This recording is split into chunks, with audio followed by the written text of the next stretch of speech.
Welcome, everybody. My name is Rabbi Gromer. Today, we are going to explore a very, very important topic, a very relevant topic to every person actually on the face of this earth. And that is the election coming up and the things that are happening now and will be leading into this election. Tonight is the third debate. And this interview, or this talk, whatever you want to call it, is happening before this debate. And it's actually not my first video. I have another one that I made before the first debate. And this is now before the third debate. And I'll probably make another one as well. So what am I going to be talking about tonight? I'm going to be talking about a biblical code. A biblical code that I discovered. And I really hesitate to say the word I, because it's not a personal thing. It's something that I feel it was sort of like a gift given to me.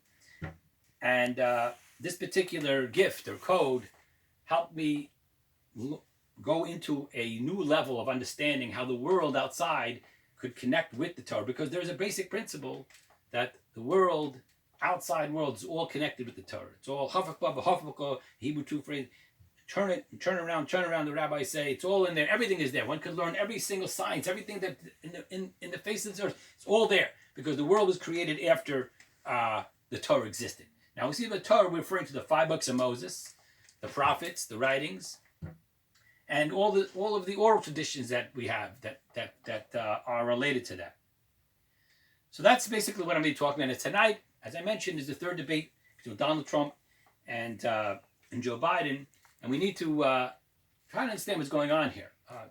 As far as today, I know that Joe Biden was up 10 points, or very high up in the polls. So I think people are wondering, who's going to win? And basically, is there something more to what's happening than what meets the eye? So, Rabbi Gromer, there's lots of Bible codes out there, some predicting that Trump will win. What do you think about them? Okay, so you want to know what I think about the other Bible codes that are out there. Let me ask now, what do I think about other Bible codes? There are a lot of Bible codes out there, not just me. There's Bible codes. There's a book out there, Bible codes. The answer is that there's a lot of good stuff out there. There really is. There might be some that rabbis are just, I don't know what, coming up with things that are not. But there are very esteemed rabbis out there coming up. I don't want to necessarily say names because I'm excluding one rabbi versus another. But so I would generally initially think highly of it. I would take it with respect.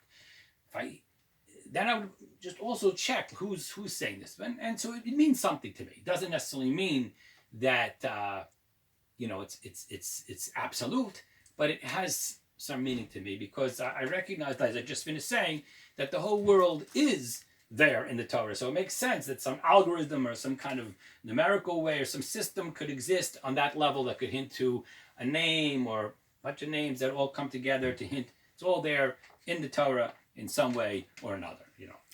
Now, you have your own Bible code. What makes your Bible code different than the others? Okay, so again, the question is, what makes my Bible code different than the other Bible codes? And that's a very important question. And a very, very important question. And the answer to that question is as follows. Whenever you see a Bible code in general, you'll see that there's a code that talks about a specific event. They want to know either looking forward or looking backwards. They'll see, okay, there's Donald Trump will win. These kind of, we'll see this spelt out like a Ouija board type of effect. Where this message is being printed out. The code that I came up with is of a whole different nature. It's a code that is all encompassing. It's a code that what I've discovered, and it's maybe in ways stronger and weaker than what you see when these Bible codes, which means it'll be more popular or less popular, those who will actually become more knowledgeable about this code. It's something that it's one basic system that I've discovered that God is hiding in the Torah, that there's a hidden message in the Torah, that through this approach, going down this path that I've done, I found an incredible consistency of hints last few hundred years, and I was able to predict a lot of things in terms of elections in the last few elections, as we know. When did you come up with this code, and in what context? Okay, so the code we're talking about here, we call it Bible code. I came up with actually at a very significant time. It happened right before Obama won the election. It was actually maybe a few weeks before, and at the time, I was had my radio. I had a radio show that I was involved with. I was putting a lot of energy, a lot.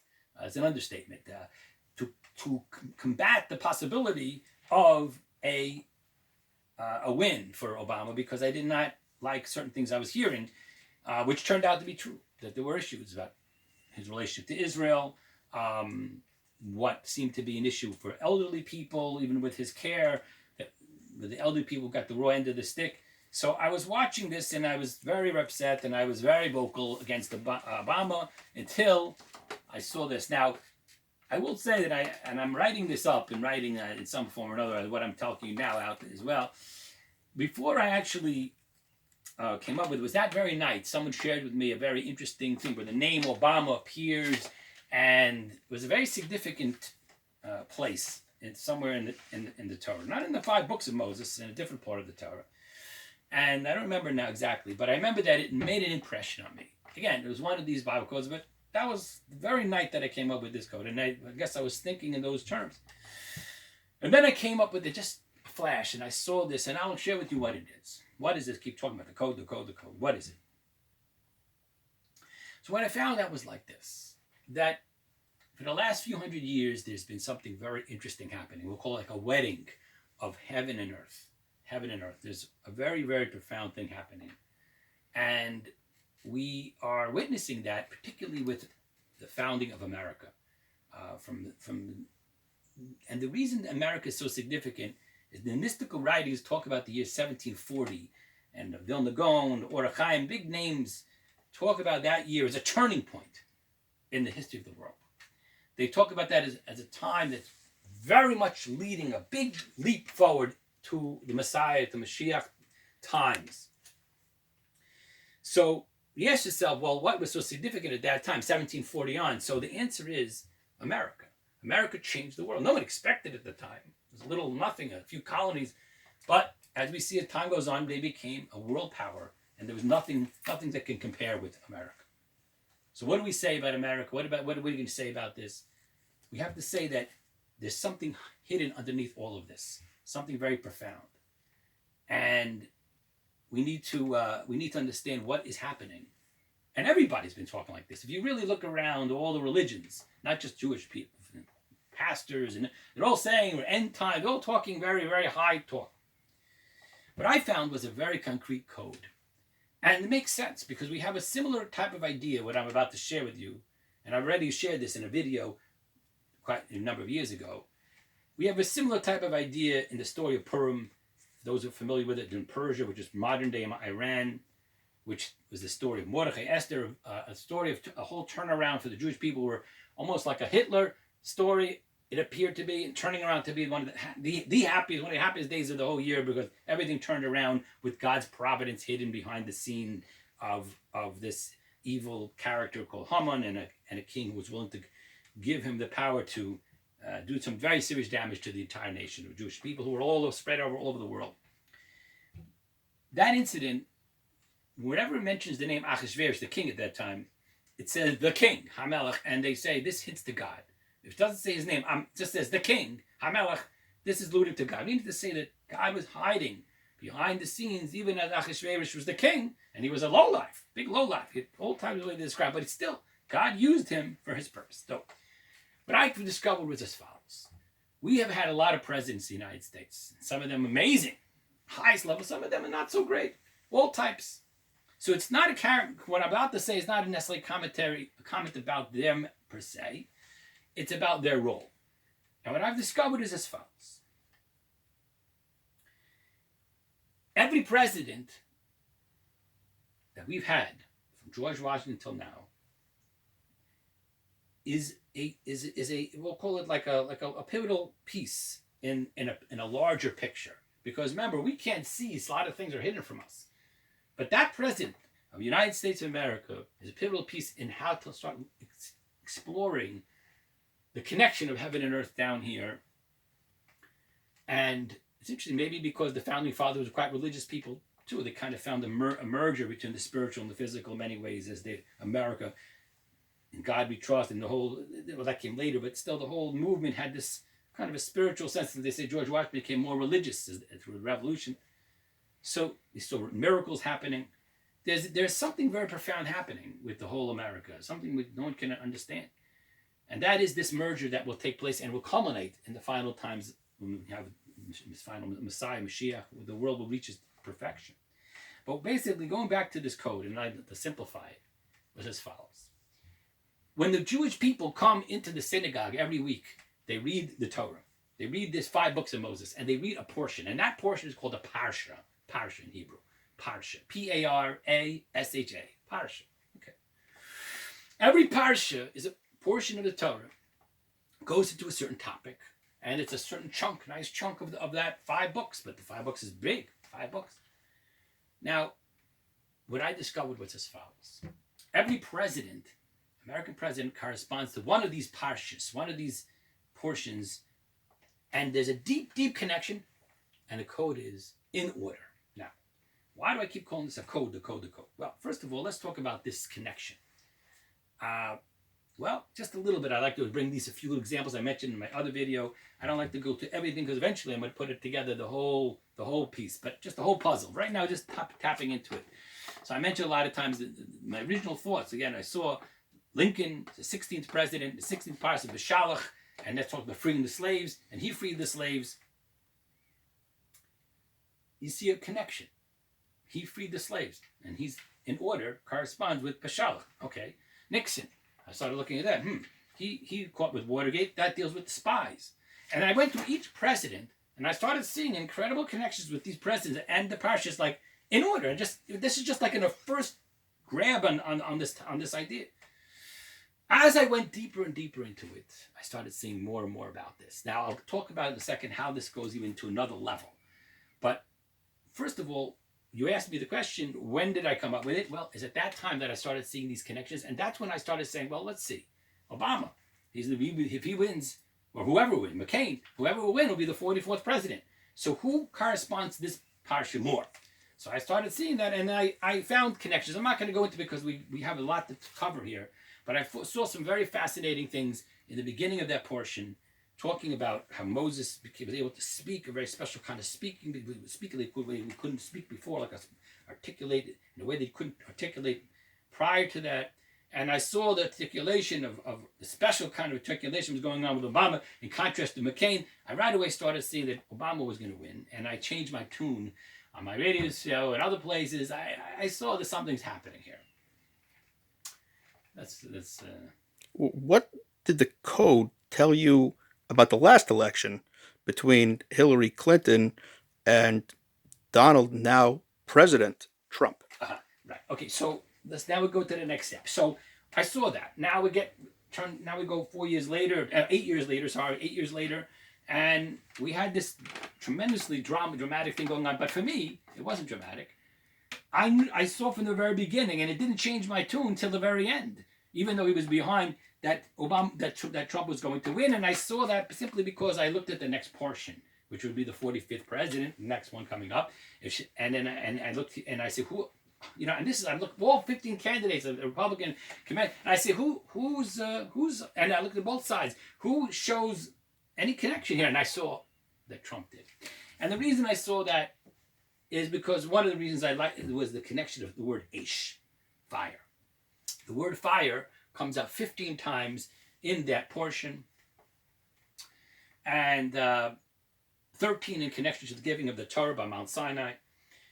Anyhow, there's a lot of depth in this whole thing, but I'm just giving you the quick version.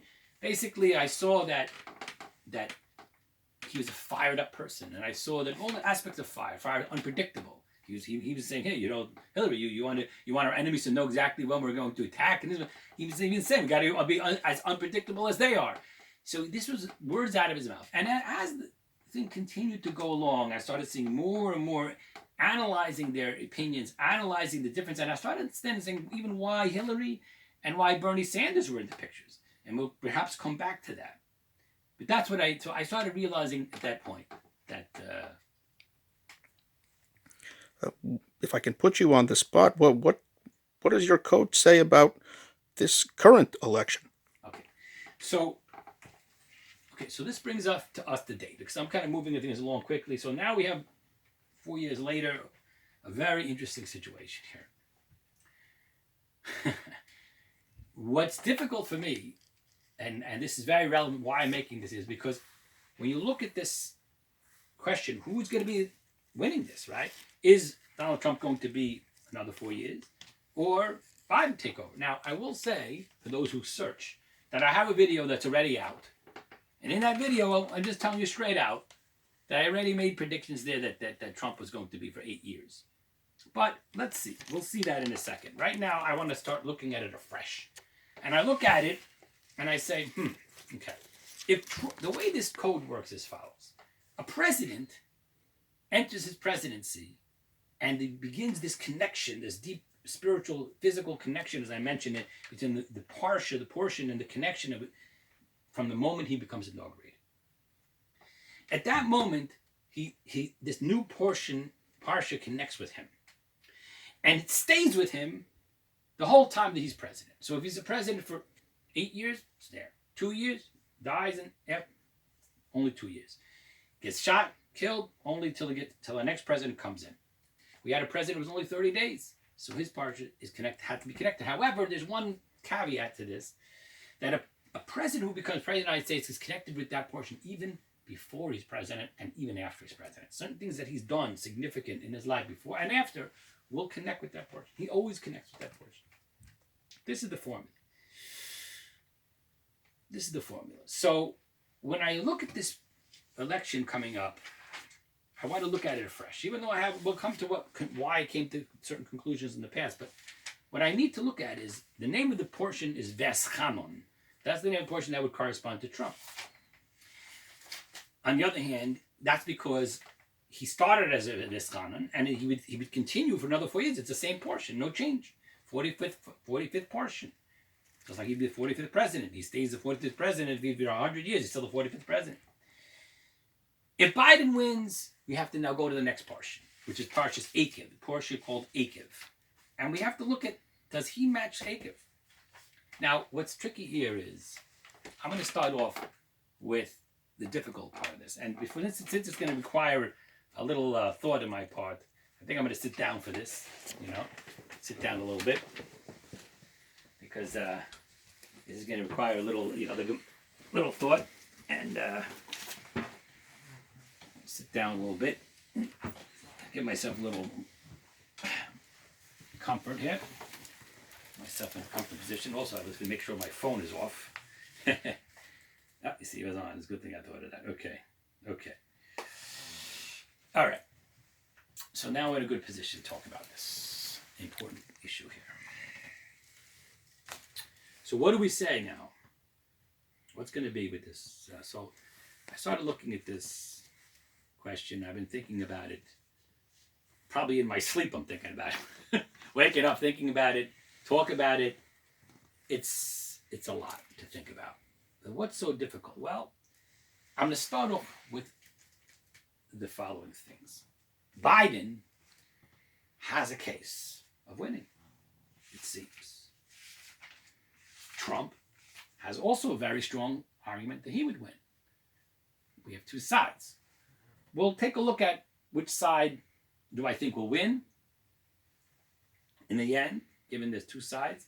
That's a very important question, but I want to take it in steps. So the first step is to see that both really potentially could have a winning card here. Now, what's on the side of Biden? I'm going to start with Biden because in the end, we'll see. I'm going to start with Biden because I'm going to say a lot when it comes to Trump in a second. So the reason Biden really might win is as follows. when I look at the next portion, let's start with that, Akev, I find some very interesting connections. Very interesting connections to Biden. So I'll give an example. Biden is now going to become 78 years old. So he'll be 78 years old if he wins. Now, there is a term called a gematria. Every Hebrew letter is a number. Okay, so Aleph, her first letter is 1, Beis is 2, and there's a system. When you add up his name, when you add up 78, the number 78 is the same numerical value as the word lechem, bread. Lechem. The word for bread in Hebrew is lechem. Now, lechem has a numerical value, 3 letters, 30, 8, and 40. You add it up, 30, 8, and 40. Comes out to 78.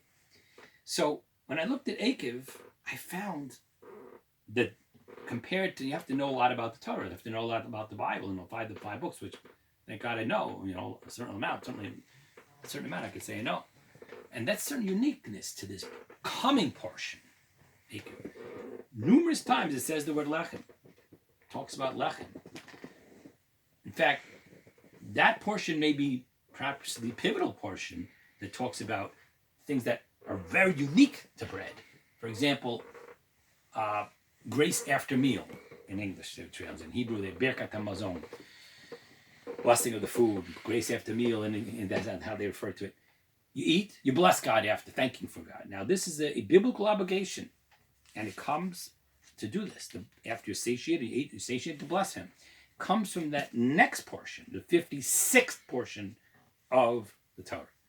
And it's talking about bread. In fact, right before that, it's talking about the land of Israel. And it says, and not with scarcity will they eat bread. And it also says, not on bread alone. Again, the word lechem appears again, a different verse. Not on bread alone does a person live. So here they're talking about that not in scarcity they'll have bread. We have the verse, you shall eat, satiated, and bless God. And that's specifically when you're eating bread. When you're eating bread, they say not just eating anything, because bread makes you satiated. You can eat anything, but you have bread that makes you so. So that's when the biblical obligation to bless after you eat kicks in after you've had bread. So it's all about bread. Bread. So here, that's one thing that's, whoa. Second thing is the name of the portion. Portion is called Akev. What is Akev? So Akev really, and the simple really meaning of it is, and as a result of your listening, right? Hashem will Akev, you'll in like exchange, or on a different or on account that you're listening. On account that you're listening. That's the word Akev, on account that you're listening. But the word Akev, that's how it translates, right? And on account that you're listening, God will protect you, But the word Akev also means heal. So the classic commentaries talk about this. Rashi, others explain that this means that if you keep the mitzvahs, the light mitzvahs, that people it's not important. They kick with their heel. You say you don't think it's important. I'm going to keep it. That's what God is watching. What other people don't care for. So that's how they interpret the word Akev, and it's interpreted in we'll call it rabbinic understanding. What is there to teach us? Not just simply a random word. Why I chose that word, which again, in a simple meaning, would translate an account of, and its sake of your listening. But it can also have this double meaning. It could also hint to the heel. So it's telling you that the heel, people step on their heel, that you listen to, then God will protect you. So I started thinking about this. Wait a second. The word Akev is the end. We'd say the end of time. Ikva the Mashiach. The heel can mean the end of the body, the end. So I was thinking, if Biden wins, it's like the end of his life, the end part of his life. He'll be the eldest president ever. So that fits the word Akev. Plus, one of the things that Trump and others were putting him down for, which actually would be something helping him in this case, is that they say, hey, he graduated at the lower end of his class. And the lower end, meaning like, I don't know how many, 80 something, how many people were, he's like almost the bottom. The Akev, he graduated. And if you listen to him, so it seems like he's somehow going to make it. He's the Akev, and he's going to be, you have to listen to him. These are very interesting hits. Very, very interesting. Plus, there's one more thing. Biden is basically presenting himself as the Akev man. And he could give himself a label. He would love this. He's the Akev man. He's, it's like, Aquaman. He's the Akev man. He's the man who goes and he cares about the one that everyone steps the foot on. I watched them, and I was thinking about this a lot when that happened with the one who had his heel on one who was killed, and he got killed. And what did Biden say? Oh, they had the heel on their shoulder, on their neck for all these years. The black people we're going to be with them. He's talking the language of Akev. He's saying, I'm with the low people. I'm with the people who nobody's giving them enough credit. And Trump at the time was giving him a hard time. He was not being as sensitive, and that was, of course, Biden's main battle cry. Look how he's insensitive. He's sending the National Guard, and it's like standing there, and he's like, and they're hitting them, and they're this. Now, let's talk about that on the other side of the coin. Flip back to Ve'eschanon. There are things, now we're building the case for Biden, remember, at this point. There are things in Ve'eschanon that could knock Trump out. And here we're going to get to the most powerful one, and we'll have to deal with it if we want to see it in any other way, is the beginning of Ve'eschanon. And I actually used this 4 years ago when Hillary was running, and to point out that she would lose, but it was much deeper than I actually said on that video. The beginning of Ve'eschanon, which is the 45th parsha, which is Trump's parsha, I call it, it talks about Moses pleading with God again and again. We know that he made, the Rabbi say, 515 prayers, and God says, stop, enough, don't stop talking. You're not going to go past this line. You're not going to go into the land of Israel. But you could look from afar. You could see from afar. So when I saw this, I started thinking, what was the sin? Why didn't Hashem not let Moses into the land of Israel? Why did he tell him, nope, can't go in? His whole dream was to go to the land. The answer was 2 sins. Very significant. We delineate these 2 sins and see what's going on here. One sin was that he was told, we had a Miriam, one of his sister, who in her merit, even though the Jews were in the desert, traveling in the desert on their way to Palestine, to the land, the promised land. They just had the exodus from Egypt, and they're in a desert. They need water. So in her merit, they had miraculous water that came from a rock and followed them around a well. They called the well of Miriam. But when she died, it stopped. So Moshe had to speak to the rock. God tells him, and you just tell the rock, talk to the rock, and the rock will bring out water. What did Moshe do? Instead of talking to the rock, he hit the rock. He got frustrated and hit the rock. And he got angry. So we see anger. We're seeing something that he did get the water out of the rock, but it was done in a way that he shouldn't have. So that's one of the major sins. Second thing is that he was critical of the people. He was telling the people, you are rebellious people. So you're telling it to the people, talking very derogative against the people. That's the second sin of Moshe. Now, in this parsha, in his Trump's parsha, it says, because of you, God won't listen to me. And even though I keep trying, that's it. It's over. I can't go past this point. I see this. This is probably the most, call it incriminating potential, against Trump, because potentially he is a person who's stepped over the line with his speech as a leader, calling all kinds of names that he shouldn't, perhaps, to this party, that people, this person. So that's... And according to the Ran, Rabbeinu Nissen, he says this is actually what it's alluding to based on the language of the ma'anchem, the certain Hebrew word, of the 2 sins. This is the one which is actually being hinted to more than the other. So this is pretty strong. Then I started thinking, even now, with respect to COVID, this is one of the big thing now, is that Trump, according to what the narrative goes, is at fault. He should have dismantled Obama's setup that he had, and he should have and so on and so on. He should be more careful with all the things that they're telling us, and they should have been telling everybody, warning everybody, prepare the country. And I think there's a lot of truth to that. But we'll talk about this in a second in defense. There's two sides. Okay, but in this side, it doesn't look good. So here you have a person who is trying to get the country moving, wants to get water out of Iraq, so to speak. And even to this day, he keeps rallies without social distancing and masks. And he wants to get that water out, the economy, like the water right, and going out of Iraq. You know, the situation like Iraq over here. Everybody's home, you know. And it's not looking good. And he's doing it in a way that people feel is wrong. And it's exactly like we're talking here. So both sins you could attribute to Trump.